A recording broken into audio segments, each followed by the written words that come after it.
Wow. So I wanted to just do a really quick, regular remote, no special effects. Here's the little curtain.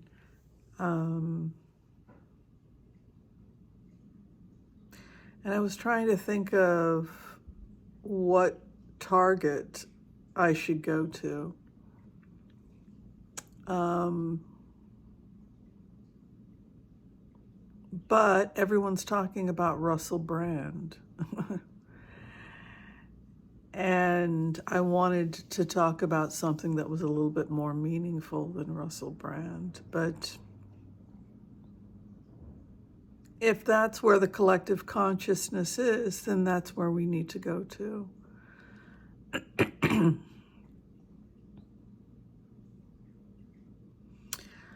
um,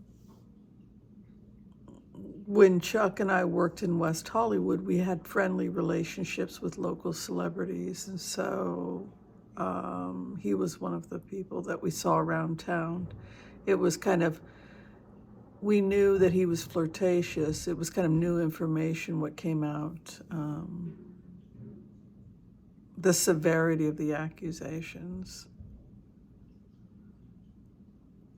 When I go into the energy of Russell Brand, I think about the conversation that we have all had about this time of year in the Jewish calendar. Who by water, who by fire, right? Kind of the song of Leonard Cohen based on the old prayer. It's an old Hebrew prayer that this is the time of the account and reckoning, when fall comes right after the winter harvest and you look at what your resources are. Do you have enough food to feed yourself for the winter? You know, who's going to die by starvation? Who's going to make it through the winter? But karmically, it's a time when stuff comes out, right? It's the time when stuff comes out.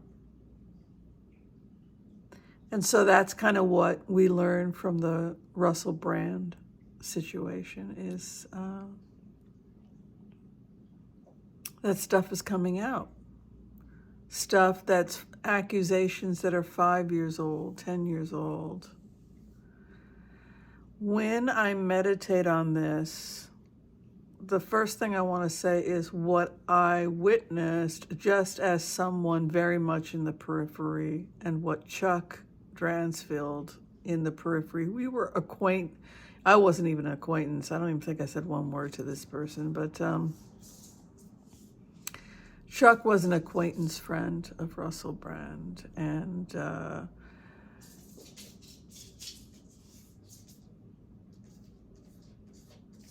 what we saw in the periphery at that time was 1 minute he was there, 1 minute he wasn't. 1 minute he was married, 1 minute he wasn't. The last time I saw Russell Brand was in the Earth Cafe with Katy Perry. And they were in the middle of a very intense conversation, and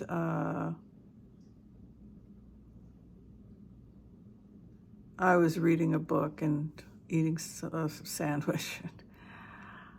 I think I was working my office stuff, because that's not too far from my office. And he looked over at me, gave me a nod, and I think I was staring. It's like, don't butt into his conversation. And then when I looked up, he was gone. But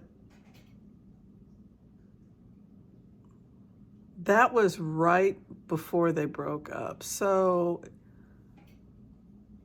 that was kind of, and a few weeks after that, they were broken up. So that was all we knew, those of us that were in the periphery, that there were complaints that he was too touchy-feely. Maybe he had joked with the wrong person.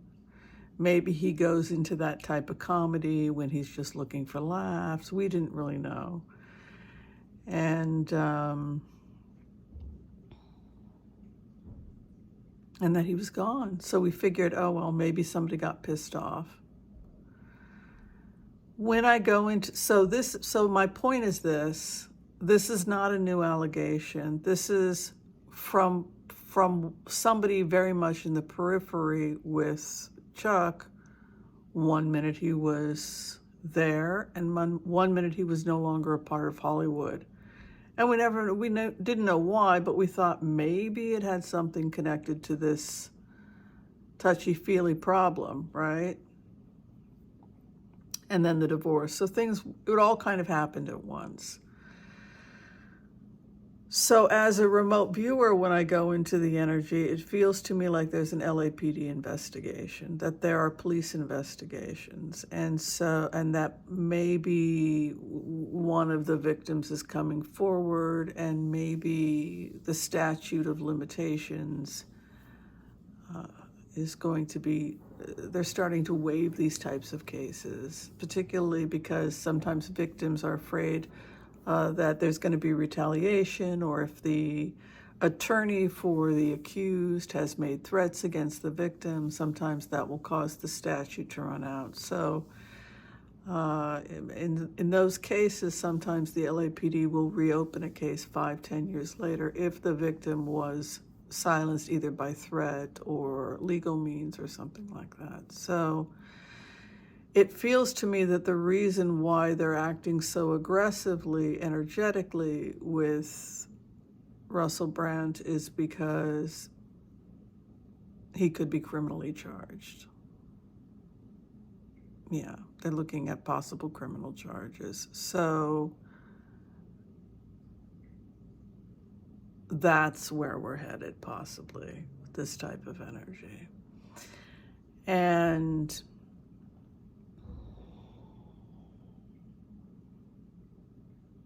how can we all do better? You know, that's the spiritual lesson, because every sin comes out, you know. How do we all do better? How do we make amends, apologize, and be the best we can be? Yom Kippur, I think, is Friday night, right?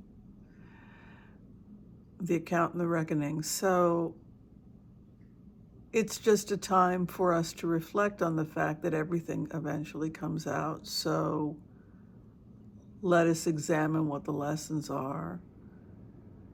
Let us heal the broken parts of ourselves that make us do things that we should not. Let us apologize to those we have harmed.